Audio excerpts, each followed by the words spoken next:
புதுக்கோட்டை மாவட்டம் நெடுவாசலில் hydro carbon திட்டத்திற்கு எதிராக நடைபெற்று வரும் போராட்டம் 17வது நாளை எட்டியுள்ளது. அது பற்றிய தகவல்களை போராட்ட களத்தில் உள்ள எமது செய்தியாளர் இஸ்லாமிடம் கூடுதல் விவரங்களை கேட்டு பெறலாம். இஸ்லாம், வணக்கம். மத்திய அரசால் அனுமதி வழங்கப்பட்டுள்ள இந்த ஹைட்ரோ கார்பன் எரிவாயு திட்டத்திற்கு எதிர்ப்பு தெரிவித்து புதுக்கோட்டை மாவட்டத்தில் இருக்கக்கூடிய நெடுவாசலில் 17வது நாளாக போராட்டம் நடைபெற்று வருகிறது. இன்றைய போராட்ட களம் எவ்வாறாக இருக்கிறது? யார் யாரெல்லாம் இன்றைய போராட்டத்தில் கலந்து கொண்டுள்ளனர்? ஹைட்ரோ கார்பன் திட்டத்தை தமிழகத்தில் அமல்படுத்தக்கூடாது, செயல்படுத்தக்கூடாது என வலியுறுத்தி புதுக்கோட்டை மாவட்டம் நெடுவாசலில் இன்று 17வது நாளாக போராட்டமானது தொடர்ந்து கொண்டிருக்கிறது. இன்று இந்த போராட்டத்திற்கு நெடுவாசல் பகுதி மக்கள் மட்டுமல்லாது சுற்று வட்டார பகுதி மக்கள் தொடர்ந்து தங்களுடைய ஆதரவை தெரிவித்து வருகின்றனர். இந்த திட்டத்தை ஒருபோதும் நாங்கள் எங்களுடைய பகுதியில் செயல்படுத்த மாட்டோம், இந்த திட்டத்தை செயல்படுத்த விட மாட்டோம். இந்த திட்டத்தை செயல்படுத்தினால் எங்களுடைய மண் பாலாக போகும், இதனால் விவசாயம் முற்றிலும் பாதிக்கும், நிலத்தடி நீர் பாதிக்கும். எனவே இந்த திட்டத்தை மத்திய அரசு ரத்து செய்துவிட்டோம் என உறுதியளிக்கும் வரை எங்களுடைய போராட்டமானது தொடர்ந்து கொண்டிருக்கும் என அவர்கள் இந்த போராட்டத்தில் பங்கேற்று வருகிறார்கள். நேற்று இந்த பகுதியில் மழை பெய்ததால் இன்று ஒரு ஷெட் அமைத்து இந்த போராட்டமானது இன்று இப்போ தற்போது வரை தொடர்ந்து கொண்டிருக்கிறது. எங்களுடைய போராட்டம் மத்திய அரசு ஒரு உறுதியளிக்க வேண்டும். ஏற்கனவே இந்த போராட்டத்தில் ஈடுபட்டவர்கள் தமிழக முதலமைச்சரை சந்தித்தனர். அவர் விவசாயத்தை பாதிக்கக்கூடிய எந்த ஒரு திட்டத்தையும் நாங்கள் அனுமதிக்க மாட்டோம் என உறுதியளித்திருந்தார். ஆனால் அது எங்களுக்கு போதாது, மத்திய அரசு ஒரு உறுதியளிக்க வேண்டும், இந்த திட்டத்தை ரத்து செய்து விட்டோம் என உறுதியளிக்க வேண்டும். அப்பொழுதுதான் அதுவரை எங்களுடைய போராட்டம் தொடரும் என இந்த போராட்டக்காரர்கள் 17வது நாளாக தற்போது போராட்டத்தில் ஈடுபட்டிருக்கின்றனர். இன்று மதியம் இந்த போராட்ட களத்தில் இருப்பவர்கள் மத்திய இணையமைச்சர் மற்றும் தமிழக பாஜக தலைவரை சந்திக்க உள்ளனர். அவர்கள் சந்தித்து இந்த திட்டத்தினால் வரக்கூடிய பாதிப்புகளை அவர்கள் எடுத்துரைக்க உள்ளனர். இந்த திட்டத்தை தற்போது கொண்டு வந்தால் முழுக்க இந்த விவசாயம் பாதிப்படையும், அதனால் நாங்கள் இந்த திட்டத்தை ஒருபோதும் அனுமதிக்க விட மாட்டோம் என தொடர்ந்து கொண்டு வருகின்றனர். ONGC இந்நிலையில் ONGC இந்த திட்டத்தினால் எந்த பாதிப்பும் இருக்காது, விவசாயத்திற்கு எந்த பாதிப்பும் இருக்காது என கூறி வருகிறார்கள். இது குறித்து இந்த போராட்ட களத்தில் இருக்கக்கூடிய நபரிடம் கேட்போம். சார், சொல்லுங்க, இந்த ONGC இந்த நெடுவாசல் பகுதியில் ஹைட்ரோ கார்பன் திட்டத்தை செயல்படுத்துறதுனால எந்த ஒரு பாதிப்பு வராது அப்படின்னு ஒரு அறிக்கை விட்டுருக்காங்க. இது குறித்து உங்களுடைய கருத்து? இது பாதிப்போட மக்களோட வாழ்வாதாரமே முக்கியமாக பாதிக்குது. நான் திருவாரூர் மாவட்டம் மன்னார்குடியிலேருந்து வந்திருக்கேன். இந்த போராட்டத்துக்காக எங்கள் மருத்துவர் பாரதி செல்வன் ஐயாவோட வந்திருக்கேன். தம்பிங்க, என் பேசிட்ட பார்த்தாலே உங்களுக்கு தெரியும், உங்களுக்கு இதை பார்த்தாலே தெரியும்.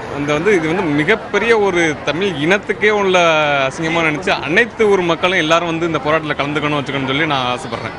அதனால் எல்லா மக்களுக்கும் எல்லாரும் மக்களுக்காக, இந்த நெடுவாசல் மக்களுக்காக உயிர் இருக்க வரைக்கும் நாங்களாம் போராடுவோங்கிற ஒரு உயிர் இருக்க வரைக்கும் நான் போராடுவேன். நெடுவாசல் மக்களுக்கு அந்த உயிர் இருக்க வரைக்கும் நான் போராடுவேன். ONGC இந்த திட்டத்தை செயல்படுத்துறதுனால நெடுவாசலுக்கு எந்த பாதிப்பும் இல்லை, விவசாயத்திற்கு அந்த பாதிப்பும் இல்லை, அதே போல் நிலத்தடி நீருக்கு அந்த பாதிப்பும் இல்லைன்னு ஒரு கருத்தை தெரிவிச்சிருக்காங்க. இது குறித்து உங்களுடைய பார்வை? இல்லை, அவங்க ONGCக்கும் நெடுவாசல் ப்ராஜெக்ட்டுக்கும் சம்மந்தம் இல்லைன்னு ஏற்கனவே சொல்லிட்டாங்க. ஸோ இடத்த ஆக்குபை பண்ணதும் அவங்க தான், அதில் டெஸ்டிங் பண்ணதும் அவங்க தான்.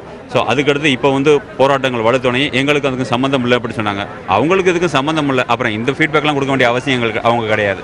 நாங்கள் இன்றைக்கி 16வது நாள் 17வது நாள் ட்ராவல் பண்ணிகிட்டு இருக்கோம். ஸோ இதில் பாசிட்டிவ்ஸ் என்ன, நெகட்டிவ்ஸ் என்னன்னு எங்களுக்கு தெரியும். நீங்கள் அந்த ப்ராஜெக்டில் அங்கே என்ன பண்ண போகிறோம்னே நீங்கள் தெளிவாக சொல்லலை. ஸோ அது L2 பிளாக்ல இருக்குது. அது ஷேல் கேஸ் எடுக்க போகிறாங்க. 16,000 அடிக்கு கீழே ட்ரில் பண்ண போகிறாங்க. அப்படிங்கும்போது என்னோட வாட்ரு, லேண்டு, ஏர் பொல்யூஷன் 3மே நடக்கும். அதை ONGC ஆஃபீஸில் உட்காந்து சொல்கிறது அவங்களுக்கு இது சம்மந்தம் இல்லை, அவங்க சொல்ல வேண்டிய அவசியமே கிடையாது. ஸோ நாங்கள் போராட ஆரம்பிச்சிட்டோம். நீங்கள் ஏமாற்றி தான் ஏற்கனவே நீங்கள் உள்ளே வந்திருக்கீங்க. ஸோ எங்களுக்கு அதில் நம்பிக்கை கிடையாது. அதே மாதிரி நாங்களும் எல்லா டாக்குமெண்ட் படிக்கிறோம். நாங்களும் குழந்தை கிடையாது. நாங்களும் ஒரு வேறு கம்பெனியில் ஒர்க் பண்ணிட்டு இருக்கோம். ஆயில் அண்ட் நேச்சுரல் கேஸில் அதே கம்பெனியில் ஒர்க் பண்ணுறோம். ஸோ இதனால் இதில் எங்களை ஏமாத்துறதுக்கான ஒரு அறிவுரையும் அவங்க சொல்ல வேண்டியதில்லை. அதெல்லாம் தாண்டி வந்துட்டோம். நாங்கள் 15 வருஷத்துக்கு முன்னாடியோ 20 வருஷத்துக்கு முன்னாடியோ அவங்க சொன்னதை நான் கேட்டு உட்காந்துருந்தோம். ஏன்னா ஜீப் வந்தப்போ பின்னாடி ஓடுவோம்.